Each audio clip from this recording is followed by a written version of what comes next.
Let justice roll down like water, righteousness like a mighty stream, for our grandsons and granddaughters. Remember to remember the dream. Welcome to Songs and Stories from Home, as we continue to remember the dream. This week, Fannie Lou Hamer. This week, the third week of August in 2020, Kamala Harris, a woman of color, will be nominated at the Democratic National Convention to become Vice President of the United States. It's a significant step, both substantively and symbolically.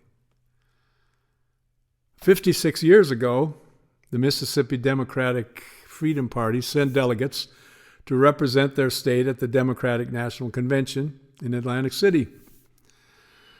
The Civil Rights Act had become reality a month earlier. The Voting Rights Act, still a year away from becoming the law of the land. And ultimately, the Democratic Freedom Party delegates were not recognized, and an all-white delegation was seated instead.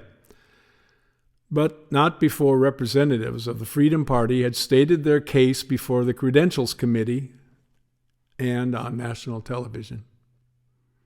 Among those who spoke, Fannie Lou Hamer, who shared her moving and evocative life story as a sharecropper on a cotton plantation in the Mississippi Delta, and the brutal retaliation inflicted on her and others who had the audacity to want to register to vote. Fannie Lou Hamer died in 1977 at 59. She and her husband, Pap, are buried in a garden spot in Ruleville, Mississippi, on some land they acquired to create what she called a freedom farm, making vegetables grown on the site available to neighbors for an annual fee of $1. Her struggle for freedom, for dignity, for equality, for all citizens to have the right to vote and access to voting continued until the day she died. She would rightfully be appalled to think that the current president, who himself votes by mail, is suppressing the vote and making voting more dangerous by starving the Postal Service during this time of the pandemic. Yes, this week a woman of color is nominated to be the Vice President of the United States. We've come so far,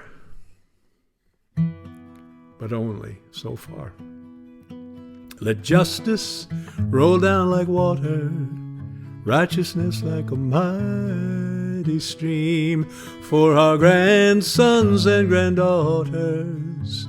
Remember to remember the dream. The summer of 1964 also introduced the country to Fannie Lou Hamer. The story goes that someone knocked on the door of the sharecropper's cabin she lived in with her husband, Pap, inviting her to join a group who were hoping to register to vote. She said, "I'll be right there." They were beaten and jailed for their efforts. And eventually she became one of the faces and the voices of the Mississippi Freedom Democratic Party, trying to represent their state at the 1964 Democratic National Convention. And while lacking a formal education, she was so naturally charismatic that when Lyndon Johnson heard she was holding a press conference, he quickly scheduled one of his own for the same time, hoping no one would pay attention to hers. Of course, it only made people more interested. They were not disappointed. One of the more revitalizing stops on the pilgrimage was visiting the park-like resting place of Fannie Lou Hamer and her beloved Pap in Rulesville, Mississippi. There's a statue of her there holding a microphone, depicting her as if singing in full voice, inspiring those who visit to do the same. So we did. Students, adults, side by side, arm in arm, Fannie Lou watching over us. In between songs, Bob Zellner had a story. This one about Fannie Lou being invited to meet the Queen of England. The night before the meeting, Fannie Lou was being taught to curtsy, being tutored to say, "Nice to meet you, Your Eminence." I'm not calling anyone your enema. Bob gleefully promised that was what Fannie Lou's response. Before turning in, the host asked Fannie Lou if she wanted anything. Peanut butter sandwich would be nice. A full jar of peanut butter appeared and a sandwich was created, and the next night after meeting with the Queen, successfully, with or without the enema, the hosts again asked if Fannie Lou wanted anything. Her reply was the same as the night before.